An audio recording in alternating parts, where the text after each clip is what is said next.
আসসালামু আলাইকুম। আজকে আমার ননাসের একমাত্র মেয়ের কাবিন অনুষ্ঠান হচ্ছে রাতের বেলা। তো বিকেল থেকে রেডি হওয়া আরম্ভ করলাম।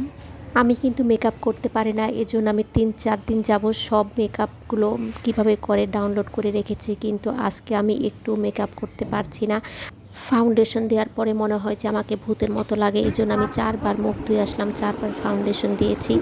এখন ভাবলাম যে না, আর মেকআপ করবো না, আগে শাড়িটা পরে নিই। আমি শাড়িও পরতে পারি না কোনো রকম। এখন শাড়িটা পরবো, পরে আমি নিচে যাব। মেকআপ আমি করি নাই, কিন্তু শাড়িটা পরার পরে আমাকে অনেক সুন্দর লাগছে। আর আমি বারবার একটু পর পরে আয়নাতে দেখছি যে আমাকে অনেক ভালো লাগছে। আমি মেকআপ করব না, আসলে আমি মেকআপ করি নাই, সিম্পল মেকআপে আমি সিম্পল কি শুধু আমি ক্রিম দিয়েছি আর একটু লিপস্টিক আইলাইনার দিয়েছি, আর কিছুই দিই নাই।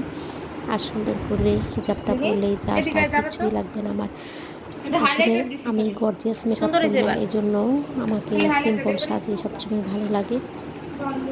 আমার মেয়ে একটু আগে ভার্সিটিতে থেকে ক্লাস করে আসছে, এখন রেডি হচ্ছে। আর আমার ননদের মেয়েও চলে আসছে ওর সাথে। এখন আমরা তিনজনে একসাথে রেডি হব। রেডি হয়ে আমি নিচে যাব। আমার মেজো যা আমাকে আবার সুন্দর করে রেডি করে দিবে, কারণ আমি শাড়ি পরতে পারি না, কোনো রকম পেঁচিয়ে শাড়িটা পরেছি। এতদিন মেকআপ করা ভিডিও দেখে আমার কোনো লাভ হয় নাই, আমি সিম্পল সাজিয়ে যাব। আমার কিন্তু রেডি হওয়া শেষ, আমি হিজাবটা পরে নিচ্ছি। এখন আমি নিচে চলে আসলাম। নিচে আসার পরে আমার মেজো জামাকে সুন্দর করে শাড়িটা পরিয়ে দিচ্ছে। আমি ভেবেছিলাম যে বোরকা পরেই যাব, কিন্তু আমার ননাসের মেয়ে বললো না মামি, আপনি শাড়ি পরবেন, সবাই শাড়ি পরবে। তো বাধ্য হয়ে শাড়িটা পরলাম।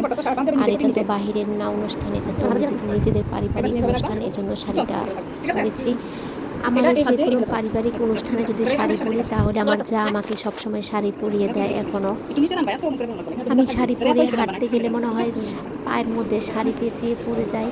আর আমার যা আমাকে সুন্দর করে বলছে কীভাবে শাড়িটা সুন্দর করে ধরে রাখতে হবে, সব কিছু শিখিয়ে দিচ্ছে। আর এখন একটু পরে আমার মেজো চার মেয়ে চলে আসবে, ও রেডি হবে। আর এই যে আমার ছেলে রেডি হয়েছে, বললাম যে পাঞ্জাবি পরো। ও এই পাঞ্জাবি সিম্পল পাঞ্জাবি বললো যে বলছি দামি এটা পড়তে, দামি পরবো। ওইটা পরে না, আমি ওকে একটু বকা ওরা বুঝে দিয়েছে দামি কই যে ইয়া থেকে পাঞ্জাবি থেকে না, এটাই ঠিক আছে। রাধি বইদের জন্য সামনে হয়ে যায়। তোমার কি ভিডিও করে আর ডিনার সুন্দর লাগতেছে, দেখি স্মৃতি আর ডিনার তাকাও দেখি, আসলে সুন্দর লাগতেছে আর ডিনারে।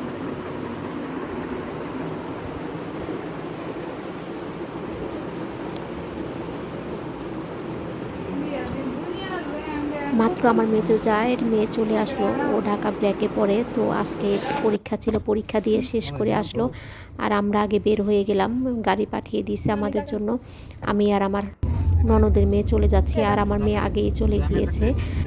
আমার মেজো জায়ের মেয়ের রেডি হতে একটু সময় লাগবে, এজন্য আমার যা বললো যে তোমরা চলে যাও, আমরা পরে আসতেছি। তো আমরা চলে আসলাম বিএস সেন্টারে।